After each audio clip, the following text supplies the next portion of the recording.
Professional അക്കൗണ്ടിങ്ങിൻ്റെ പുതിയൊരു ക്ലാസ്സാണിത്. ഈ ക്ലാസ്സിൽ നമ്മൾ ഇതുവരെ പഠിച്ച കാര്യങ്ങൾ എങ്ങനെ പ്രൊഫഷണലായി ഇംപ്ലിമെന്റ് ചെയ്യാം എന്ന് നോക്കാം. അപ്പോൾ ഇതുവരെയായിട്ട് നമ്മൾ പഠിച്ചത് മോഡേൺ റൂൾസ് ആയിരുന്നു അക്കൗണ്ടിങ്ങിൻ്റെ, ഡെബിറ്റ് ആൻഡ് ക്രെഡിറ്റ്. ഈ ഡെബിറ്റ് ആൻഡ് ക്രെഡിറ്റ് നമ്മൾ പഠിച്ചു. പക്ഷെ അതെങ്ങനെ കറക്റ്റായിട്ട് ഓർഡർ പരമായിട്ട് എങ്ങനെ ഇംപ്ലിമെന്റ് ചെയ്യാമെന്ന് പഠിച്ചില്ല. അതായത് തോന്നുന്ന പോലെയാണ് നമ്മൾ ക്രെഡിറ്റും ഡെബിറ്റും അങ്ങോട്ടും ഇങ്ങോട്ടും എഴുതിയത്. പക്ഷെ അതിനൊരു ഓർഡർ ഉണ്ട്. അതിൻ്റെ ആ ഫോർമാറ്റിന്റെ പേരാണ് ജേണൽ. അതായത് ട്രാൻസാക്ഷൻ തന്നാൽ ഒരു ട്രാൻസാക്ഷൻ ജേണൽ ബുക്കിലേക്ക് പാസ്സാക്കുന്നതാണ് ജേണലൈസിങ് എന്ന് പറയുന്നത്. മനസ്സിലായോ? അതായത് ഇതുവരെ തന്ന ട്രാൻസാക്ഷൻ ഉണ്ടല്ലോ, പ്രൊഫഷണലായിട്ട് ഒരു ജേണൽ ബുക്കിലേക്കാണ് നിങ്ങൾ റെക്കോർഡ് ചെയ്യേണ്ടത്. ഇങ്ങനെ തോന്നുന്ന പോലെ എഴുതാൻ പറ്റൂല. ക്യാഷ് അക്കൗണ്ട്, ഡെബിറ്റ് അക്കൗണ്ട്, ഇങ്ങനെ ഒരു റഫായിട്ട് എഴുതാൻ പറ്റൂല. അതിന് കറക്റ്റ് ഒരു ടേബിളൊക്കെ വരച്ച് കറക്റ്റ് എഴുതണം. അപ്പോൾ അതാണ് നമ്മൾ ഇന്ന് പഠിക്കാൻ പോകുന്നത്. നമുക്കൊരു എക്സാമ്പിൾ വെച്ച് സ്റ്റാർട്ട് ചെയ്യാം. Started business with with cash. അപ്പൊ ഇതിനൊരു കറക്റ്റ് ഒരു ടേബിളൊക്കെ ഉണ്ട്, അത് വരച്ചിട്ട് വേണം ചെയ്യാൻ. ഓക്കെ, ഇതാണ് ജേണൽ ബുക്കിന്റെ ഫോർമാറ്റ്.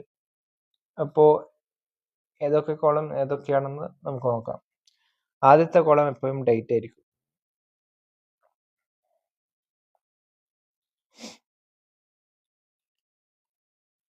ഡേറ്റ്. അടുത്ത കോളം പെർട്ടിക്കുലേഴ്സ്. ഈ കോളത്തിലായിരിക്കും നമ്മൾ ട്രാൻസാക്ഷൻസ് എഴുതുന്നത്. പിന്നെ ഉള്ളതാണ് ലെഡ്ജർ ഫോളിയോ. ലെഡ്ജർ ഫോളിയോ എന്ന് വെച്ചാൽ നമ്മളിവിടെ എഴുതുന്ന ട്രാൻസാക്ഷൻസ് ഉണ്ടല്ലോ, അത് നമ്മൾ ലെഡ്ജർ ബുക്കിലേക്ക് മാറ്റും. അപ്പോൾ ആ ലെഡ്ജർ ബുക്കിൽ ഇവിടെ എഴുതിയ ട്രാൻസാക്ഷൻ ഏത് നമ്പറിലാണോ, ഏത് പേജ് നമ്പറിലാണോ, അത് ഇവിടെ എഴുതും. ഓക്കെ, അത് നിങ്ങൾ അധികം നോക്കണ്ട, അത് പ്രശ്നമില്ല. അടുത്തതാണ് debit amount, credit amount. Debit, credit. അതായത് ഈ തന്ന ട്രാൻസാക്ഷൻ്റെ വാല്യൂ ഉണ്ടല്ലോ, പൈസന്റെ വാല്യൂ, അത് നമ്മൾ ഇവിടെ എഴുതും രണ്ട് സ്ഥലത്ത്, ഡെബിറ്റും ക്രെഡിറ്റും. അപ്പോൾ സ്റ്റാർട്ടഡ് ബിസിനസ് വിത്ത് ക്യാഷ്. അപ്പോൾ നമ്മൾ ആദ്യം എന്തായിരുന്നു പഠിച്ചത്? അത് രണ്ട് അക്കൗണ്ട് ഉണ്ടാക്കാൻ പഠിച്ചു. അത് രണ്ട് അക്കൗണ്ട് ഐഡന്റിഫൈ ചെയ്യാൻ പഠിച്ചു. പിന്നെ അതിന്റെ ഗ്രൂപ്പ് ഐഡന്റിഫൈ ചെയ്യാൻ പഠിച്ചു. പിന്നെ അങ്ങനെ ഇൻക്രീസ് ഡിക്രീസ്, പിന്നെ ഡെബിറ്റ് ക്രെഡിറ്റ് പഠിച്ചു. അപ്പോൾ ഇനി മുതൽ അത് നമ്മൾ മനസ്സിലാണ് ചെയ്യേണ്ടത്. എന്നിട്ട് നമ്മൾ മനസ്സിൽ ചെയ്ത് വെച്ച കാര്യമുണ്ടല്ലോ, അത് നേരെ ഇതിലേക്ക് ഇംപ്ലിമെന്റ്. ഇപ്പോൾ സ്റ്റാർട്ടഡ് ബിസിനസ് വിത്ത് ക്യാഷ്. ഏതൊക്കെ അക്കൗണ്ട് ഉള്ളത്? ഒന്ന് ക്യാപിറ്റൽ അക്കൗണ്ടും ഒന്ന് ക്യാഷ് അക്കൗണ്ടും. അപ്പോൾ ഇതിനൊരു റൂൾ ഉണ്ട്. എപ്പോഴും ഡെബിറ്റ് ആസ്പെക്ട് ആയിരിക്കണം ആദ്യം എഴുതേണ്ടത്, പിന്നെ ആയിരിക്കണം ക്രെഡിറ്റ് ആസ്പെക്ട് എഴുതേണ്ടത്. അത് രണ്ട് ആസ്പെക്ട് ഉണ്ടല്ലോ ഇതിൽ. ഒന്ന് സ്റ്റാർട്ടഡ് ബിസിനസ് ക്യാപിറ്റൽ അക്കൗണ്ടും ഒന്ന് ക്യാഷ് അക്കൗണ്ടും. ആദ്യം ഡെബിറ്റ് ആയിരിക്കണം എഴുതേണ്ടത്, പിന്നെ ക്രെഡിറ്റ് ആസ്പെക്റ്റും. അപ്പോൾ ഇതിലേതാണ് ഡെബിറ്റും ക്രെഡിറ്റും? സ്റ്റാർട്ടഡ് ബിസിനസ് വിത്ത് ക്യാഷ് കൂടുന്നു, ക്യാഷ് അസറ്റ് ആണ്, ക്യാപിറ്റൽ ലയബിലിറ്റി ആണ്. ക്യാഷ് ഇൻക്രീസ് ചെയ്യുന്നു, ക്യാപിറ്റൽ ഇൻക്രീസ് ചെയ്യാണ് ചെയ്യുന്നത് ബിസിനസ്സിൽ. അപ്പം ക്യാഷ് എന്ന അസറ്റ് കൂടിയാൽ ഡെബിറ്റ്, ക്യാപിറ്റൽ എന്ന ലയബിലിറ്റി കൂടിയാൽ ക്രെഡിറ്റ്. അതായിരുന്നു നമ്മൾ പഠിച്ചത്. അപ്പം ഇതിലുള്ള ക്യാഷ് ആണ് ഫസ്റ്റ് എഴുതേണ്ടത്, ഡെബിറ്റ്. അപ്പോൾ ക്യാഷ് അക്കൗണ്ട് എങ്ങനെയാണ് ഇതിലേക്ക് എഴുതാൻ? ക്യാഷ് അക്കൗണ്ട് എന്നതിന് ശേഷം ഇവിടെ ഡെബിറ്റ് എന്ന് കൊടുക്കണം, DR എന്ന് കൊടുക്കണം. മനസ്സിലായോ? ലാസ്റ്റ് ഭാഗത്ത് DR എന്ന് കൊടുക്കണം. ഓക്കെ, അതിനുശേഷം ഇവിടെ എമൗണ്ട് എഴുതിക്കില്ല കേട്ടോ, എമൗണ്ട് എഴുതിയിട്ടില്ല, 5,000 കൊടുക്കാം. അതിനുശേഷം ഇപ്പം നമ്മൾ ഡെബിറ്റ് ആസ്പെക്ട് എഴുതി, ഇനി ഒരു ആസ്പെക്റ്റും കൂടി ഇല്ലേ, ക്രെഡിറ്റ് എക്സ്പെക്ട്. അതായത് സ്റ്റാർട്ടർ ബിസിനസ്, ഇത് ക്യാപിറ്റൽ അക്കൗണ്ട് ആണ്, ഇത് ക്യാഷ് അക്കൗണ്ട് ആണ്. ഇതിൽ ക്യാഷ് അക്കൗണ്ട് ആണ് ഡെബിറ്റ് ആസ്പെക്ട്.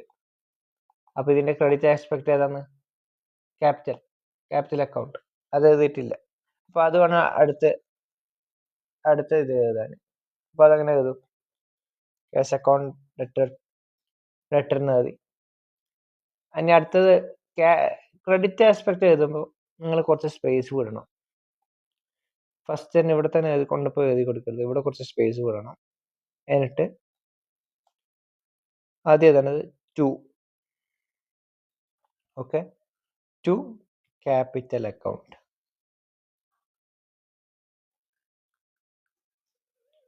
അതായത് ശരിക്കും പറഞ്ഞാൽ ഇവിടെ ഒരു ബൈ എന്ന് പറഞ്ഞിട്ടൊരു സംഭവം ഉണ്ട്, പക്ഷെ നമ്മളത് എഴുതൂല. ഇവിടെ ബൈ വന്നതുകൊണ്ടാണ് ഇവിടെ ടു എഴുതുന്നത്, പക്ഷെ നമ്മൾ ഈ ബൈ എഴുതൂല. ഓക്കെ, ടു മാത്രമേ എഴുതുള്ളൂ. ഡെബിറ്റ് ആസ്പെക്റ്റിൽ ബൈ എന്ന് എഴുതൂല, പക്ഷെ ഇവിടെ ക്രെഡിറ്റ് ആസ്പെക്റ്റിൽ ടു എന്ന് എഴുതും. ഓക്കെ, ഇവിടെ ഡെറ്റർ എന്നുണ്ട്, അപ്പൊ ഇവിടെ ക്രെഡിറ്റർ എന്ന് വേണോ? വേണ്ട, ഇവിടെ ഉണ്ട് എന്ന് പറഞ്ഞാൽ മതി, ഇവിടെ എഴുതാൻ നിൽക്കണ്ട. ഓക്കെ, സോ ഇനി അടുത്തതാണ് എമൗണ്ട് എഴുതണം. എത്രയായിരുന്നു? 5,000. 5,000 രണ്ട് സൈഡിലും എഴുതി കൊടുക്കാൻ. ആദ്യം 5,000 ഡെബിറ്റ്, അതായത് ആദ്യത്തെ ഈ ഡെബിറ്റ് എമൗണ്ട് ക്യാഷ് അക്കൗണ്ടിനെ സൂചിപ്പിക്കുന്നത്. ക്യാഷാണ് ഇൻവെസ്റ്റ് ചെയ്തത്. എത്രയായിരുന്നു? 5,000. അടുത്തത് ക്യാപിറ്റലിലേക്കാണല്ലോ ഇൻവെസ്റ്റ് ചെയ്തത്, അതായത് ബിസിനസ്സിലേക്ക് ഇൻവെസ്റ്റ് ചെയ്തത്. അപ്പോൾ ക്യാപിറ്റൽ കൂടി. അപ്പൊ ക്യാപിറ്റൽ എന്തായിരുന്നു? ലയബിലിറ്റി കൂടിയ എന്താണ്? ക്രെഡിറ്റ്. അപ്പൊ ആ നമ്പർ നമ്മൾ ഇവിടെ എഴുതി കൊടുക്കണം, 5,000. ഓക്കെ, ഇത് മാത്രം പോരാ, അതിന്റെ കൂടെ ഒരു നെറേഷൻ എന്ന് പറഞ്ഞൊരു സംഭവം ഉണ്ട്. അതായത് ഇതെന്തായിരുന്നു എന്ന് ഷോർട്ട് ഫോമിൽ എഴുതി കൊടുക്കണം. അതായത് നമ്മളിനി കുറച്ച് ഫ്യൂച്ചറിൽ നോക്കിയാലും, ഈ ഫ്യൂച്ചറിൽ ഈ ട്രാൻസാക്ഷൻ ഒന്ന് തിരിഞ്ഞ് നോക്കിയാലും നമുക്ക് മനസ്സിലാവണമല്ലോ എന്ത് ട്രാൻസാക്ഷൻ ആയിരുന്നു എന്ന് മനസ്സിലാവണമല്ലോ. അപ്പൊ ഇവിടെ എഴുതണം being introduced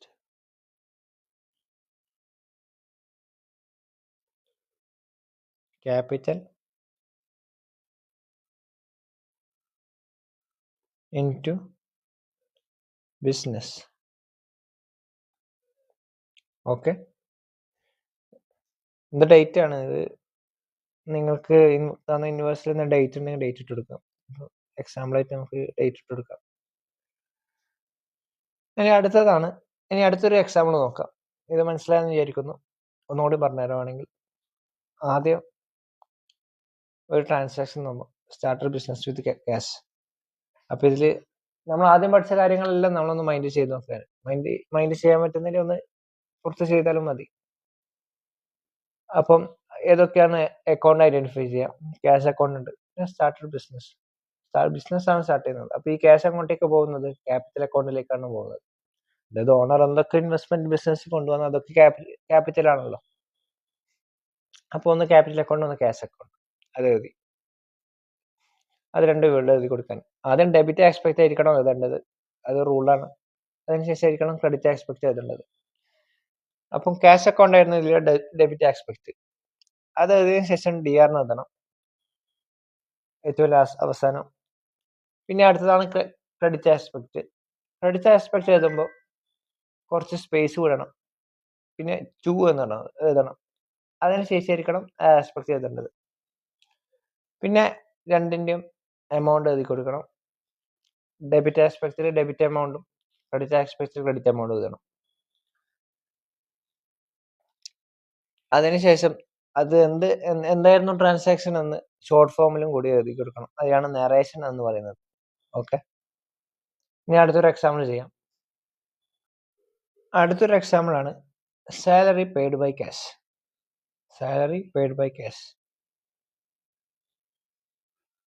സാലറി കൊടുത്തു, സാലറി പെയ്ഡ് എന്ന് പറയുന്നത്, അതായത് നമ്മളെ കമ്പനി അല്ലെ ബിസിനസ് സാലറി കൊടുത്തു, എംപ്ലോയിക്ക് സാലറി കൊടുത്തു.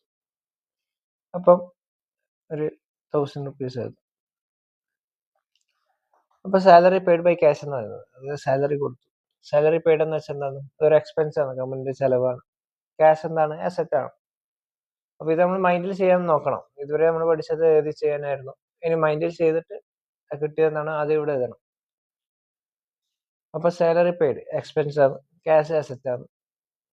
സാലറി പെയ്ഡ്, സാലറി കൊടുക്കുന്നതോറും എക്സ്പെൻസ് കൂടും. ക്യാഷ് ആയിട്ട് കൊടുക്കുന്നതോറും ക്യാഷ് കുറയും. അസറ്റ് എന്ന ക്യാഷ് എന്ന അസറ്റ് കുറയും.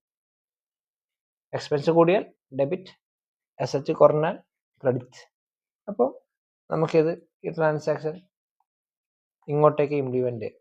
ഓക്കെ, ആദ്യം ഏത് എക്സ്പെക്ട് ചെയ്യുന്ന ചെയ്യേണ്ടത്? Credit expect. ഇതിലേതാണ് ക്രെഡിറ്റ് എക്സ്പെക്ട്? എക്സ്പെൻസ് കൂടുന്തോറും ഡെബിറ്റ്, ക്യാഷ് കുറയുന്നതോറും അസറ്റ് കുറയും, ക്രെഡിറ്റ്. ഓക്കെ, അപ്പോൾ ഡെബിറ്റ് എക്സ്പെക്റ്റും ക്രെഡിറ്റ് എക്സ്പെക്റ്റും അതിൽ നിന്ന് ഏതാന്ന് മനസ്സിലായി. ഡെബിറ്റ് എക്സ്പെക്റ്റ് ആണ് സാലറി, സാലറി അക്കൗണ്ട്. പിന്നെ ഇവിടെ ഡെറ്റർ DR എന്ന് എഴുതണം. അതിനുശേഷം ഇവിടെ തന്നെ എഴുതാൻ പാടുണ്ടോ? സ്പേസ് വിടണം. എൻ്റെ ടു ഏത് അക്കൗണ്ടാണ്? Cash account. ഓക്കെ, അത് മനസ്സിലായില്ലേ? ഇനി അടുത്തതാണ് അതിൻ്റെ എമൗണ്ട് എഴുതണം. എത്ര രൂപയായിരുന്നു? 1000 rupees ആയിരുന്നു.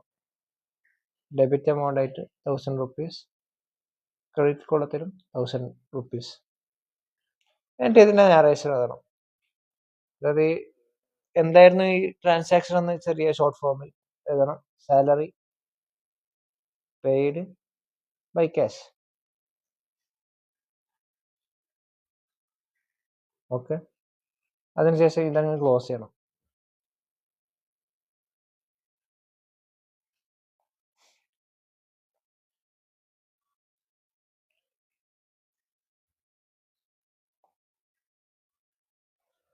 ഓക്കെ, അപ്പോൾ 2 ട്രാൻസാക്ഷൻ നമ്മൾ എഴുതി, അതിൻ്റെ എക്സാമ്പിൾസ് എഴുതി. ഇത് ടോട്ടൽ ചെയ്യണം. അപ്പോൾ ഇവിടെ എത്രയാണ്? 5000 പ്ലസ് 1000, 6000. അപ്പുറം 5000 പ്ലസ് 1000, 6000. രണ്ടും ടാലിയല്ലേ? രണ്ടും സെയിം അല്ലേ വന്നത്? ക്രെഡിറ്റ് എക്സ്പെക്റ്റും ഡെബിറ്റ് എക്സ്പെക്റ്റും സെയിം ആയില്ലേ? വ്യത്യാസം ഉണ്ടോ? അതായത് നമ്മൾ എന്താണ് കൊടുത്തത് അത് കിട്ടി, അപ്പുറം കിട്ടി. എന്തെങ്കിലും ഷോർട്ടേജ് വന്നിരുന്നോ? ഇല്ല, കറക്റ്റ് ആയി. അപ്പോൾ ഇത്രയേ ഉള്ളൂ ജേണൽ എൻട്രി. അതായത് നമ്മൾ ഇത്രയോളം പഠിച്ച മോഡേൺ റൂൾസ് ഒക്കെ കുറച്ചും കൂടി നല്ലൊരു സ്ട്രക്ചർ ആയിട്ടുള്ളൊരു ഫോർമാറ്റിലേക്ക് അപ്ലൈ ചെയ്യുന്നു. ഇങ്ങനെയാണ് നിങ്ങൾ പ്രൊഫഷണലായിട്ട് റെക്കോർഡ് ചെയ്യാൻ ട്രാൻസാക്ഷൻസ്. ഓക്കെ, അപ്പോൾ ഇത് കറക്റ്റ് പഠിക്കുക. ഇതിന് ശേഷമുള്ളതാണ് ലെഡ്ജർ. അടുത്ത ക്ലാസ്സിൽ ലെഡ്ജർ ആയി കൊടുക്കുന്നത്.